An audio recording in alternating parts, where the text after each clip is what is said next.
мы идем на бой с большевиками. Which raises this question.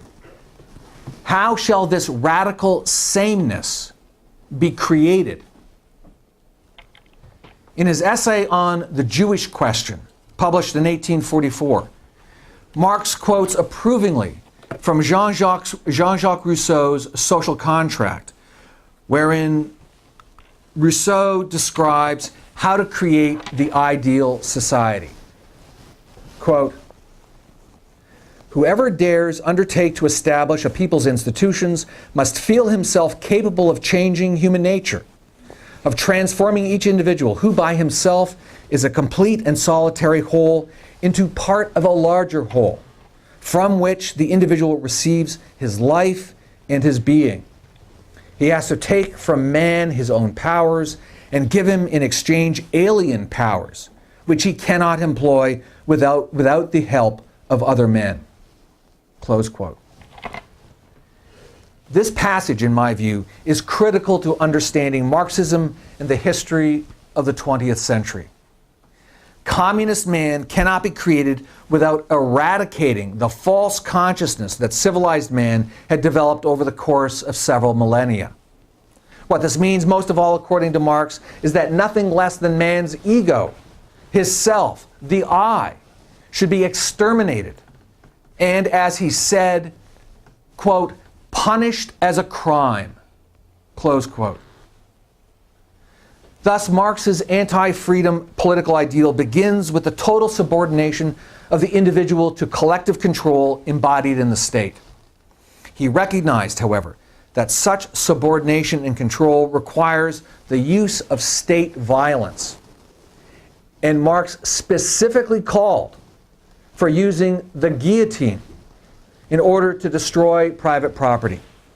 Marx advocated not only the use of state-sponsored violence in order to change human nature, but state-sponsored violence by a government in a condition of what he called permanent revolution. The murders just go on and on and on.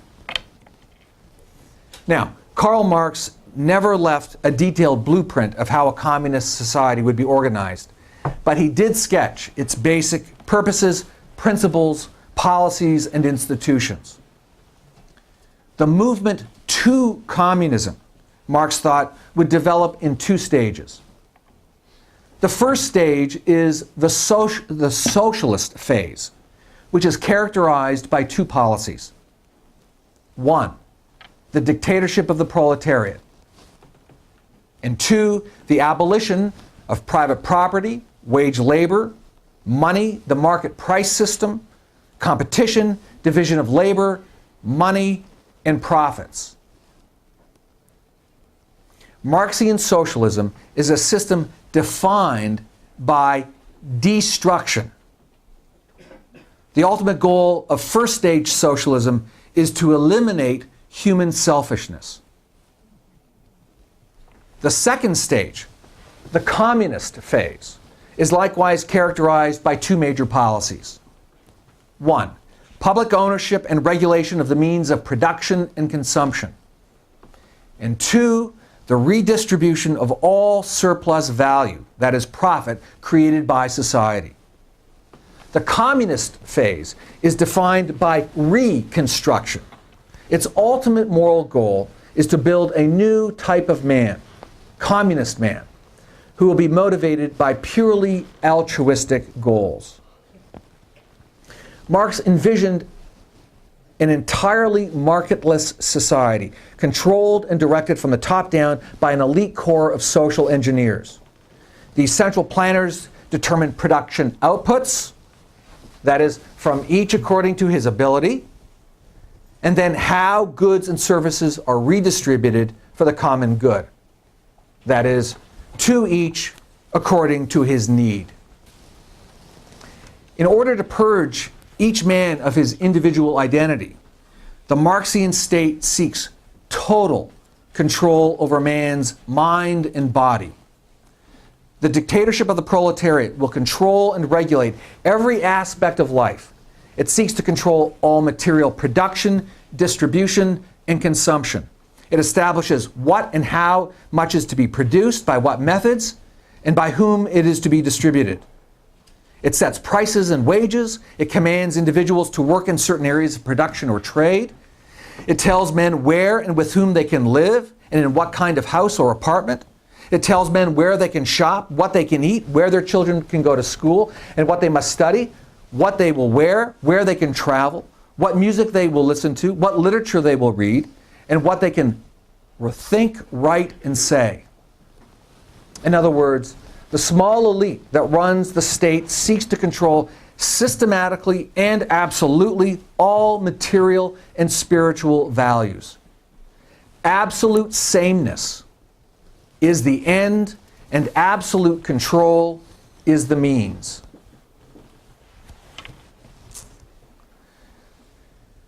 Let's now consider the third verse from the holy book of Marxism, which comes in the form of a commandment. Engraved on Marx's tombstone are the following words: "The philosophers have only interpreted the world. The point is to change it." The point, Marx's point, is that the philosopher and his intellectual protégés must take the lead in changing the world. Marx takes his philosopher out of the ivory tower and puts him on the barricades. The philosopher, once alienated from society, is now reconnected with humanity and in fact is the head of man's species being. Marxism, unlike Platonism, for instance, is not a philosophy of passive contemplation.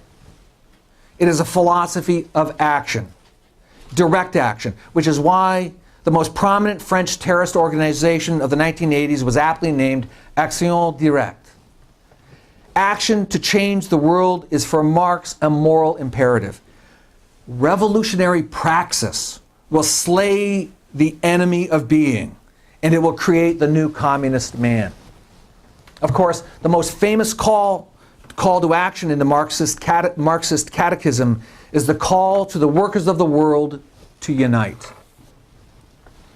Marx believed in the unity of theory and practice. And if the point of philosophy is to change the world, the obvious questions are these: to what end and how? In the most simplistic terms, the theory is the principle, from each according to his ability, to each according to his need.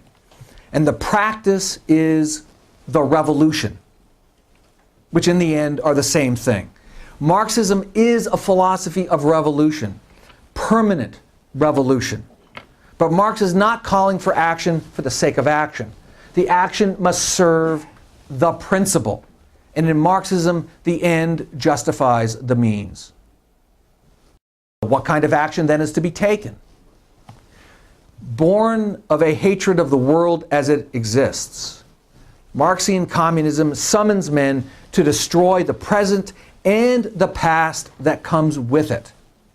Western intellectuals, in particular, are moved to act by a visceral hatred of bourgeois society and by a delusional infatuation with Marx's moral vision.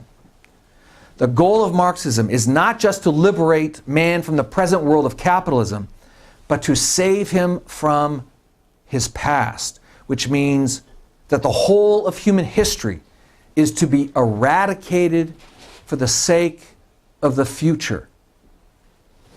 A proper Marxist revolutionary is one who is morally prepared to use violence, what Marx called revolutionary terrorism, in pursuit of the principle.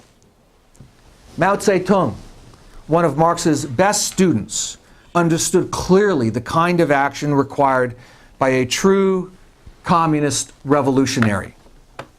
Quote, "Every communist must grasp the truth. Political power grows out of the barrel of a gun. Our principle is that the party commands the gun. Having guns, we can create party organizations, we can create cadres, schools, culture, mass movements.